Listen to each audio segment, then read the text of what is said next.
ಪಚ್ಚನಡಿಯ dumping ಯಾರ್ಡ್ನಿಂದ Mandara ಪ್ರದೇಶಕ್ಕೆ ತ್ಯಾಜ್ಯ ಕುಸಿತದಿಂದ ಸಂತ್ರಸ್ತರಾದವರಿಗೆ ಪುನರ್ವಸತಿ ಕಲ್ಪಿಸುವ ನಿಟ್ಟಿನಲ್ಲಿ ಸಹಾಯಕ ಕಮಿಷನರ್ ಗ್ರೇಡ್ನ ನೋಡಲ್ ಅಧಿಕಾರಿಯನ್ನ ನೇಮಕ ಮಾಡಲಾಗಿದ್ದು, ಶೀಘ್ರ ವಿಶೇಷ ಅಧಿಕಾರಿ ನೇಮಕ ಮಾಡಲಾಗುವುದೆಂದು ಜಿಲ್ಲಾಧಿಕಾರಿ ಸಸಿಕಾಂತ್ ಸೆಂಥಿಲ್ ಹೇಳಿದರು. ನಗರದ ಬೈತುಲ್ಲಿ ಬಳಿ ಇರುವ ಕರ್ನಾಟಕ ಗೃಹ ನಿರ್ಮಾಣ ಮಂಡಳಿಯ ವಸತಿ ಸಮುಚ್ಚಯದಲ್ಲಿ ಆಶ್ರಯ ಪಡೆದಿರುವ ಮಂದಾರ ಪ್ರದೇಶದ ಸಂತ್ರಸ್ತರನ್ನ ಭೇಟಿಯಾದ ಜಿಲ್ಲಾಧಿಕಾರಿಗಳು ನಿಮ್ಮ ಆಶೋತ್ತರಗಳನ್ನು ಈಡೇರಿಸುವ ನಿಟ್ಟಿನಲ್ಲಿ ನೋಡಲ್ ಅಧಿಕಾರಿಯನ್ನ ನೇಮಿಸಲಾಗಿದೆ.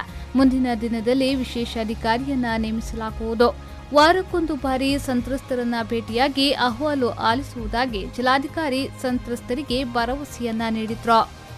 ಮಂದಾರ ವ್ಯಾಪ್ತಿಯಲ್ಲಿ 2 ನಾಗಬನ ದೈವಸ್ಥಾನ ಹಾಗೂ ಪಾರಂಪರಿಕ ಮಂದಾರ ಮನೆಯ ಪುನರ್ಜೀವನಕ್ಕೆ ಮೊದಲ ಆದ್ಯತೆ ನೀಡಬೇಕು ಎಂದು ಸಂತ್ರಸ್ತರ ಪೈಕಿ 48 ಮಂದಿ ಜಿಲ್ಲಾಧಿಕಾರಿಗೆ ಅಹವಾಲು ಮಂಡಿಸಿದ್ರು.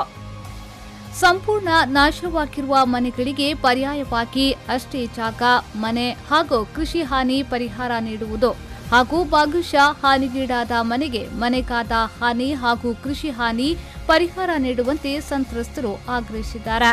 ತ್ಯಾಜ್ಯ ತೆರವಿನ ಕುರಿತು ತಂತ್ರಜ್ಞರಿಂದ ಅಭಿಪ್ರಾಯ ಕೇಳಲಾಗಿದೆ. ಚೆನ್ನೈ ಎನ್ಐಟಿಗೆ ರಾಜ್ಯ ಪರಿಸರ ನಿಯಂತ್ರಣ ಮಂಡಳಿ ತಜ್ಞರ ತಂಡ ಸ್ಥಳಕ್ಕೆ ಭೇಟಿ ನೀಡಿದೆ.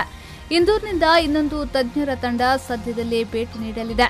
ಎನ್ಐಟಿಗೆ ತಜ್ಞರು ಕೂಡ ವರದಿ ನೀಡಲಿದ್ದಾರೆ. ಈ ಎಲ್ಲ ವರದಿಯ ಹಿನ್ನೆಲೆಯಲ್ಲಿ ತ್ಯಾಜ್ಯ ತೆರವಿನ ಬಗ್ಗೆ ಕ್ರಮ ಕೈಗೊಳ್ಳಲಾಗುವುದೆಂದು ಜಿಲ್ಲಾಧಿಕಾರಿಗಳು ಹೇಳಿದರು. Bureau report V4 news 24/7 Mangaluru.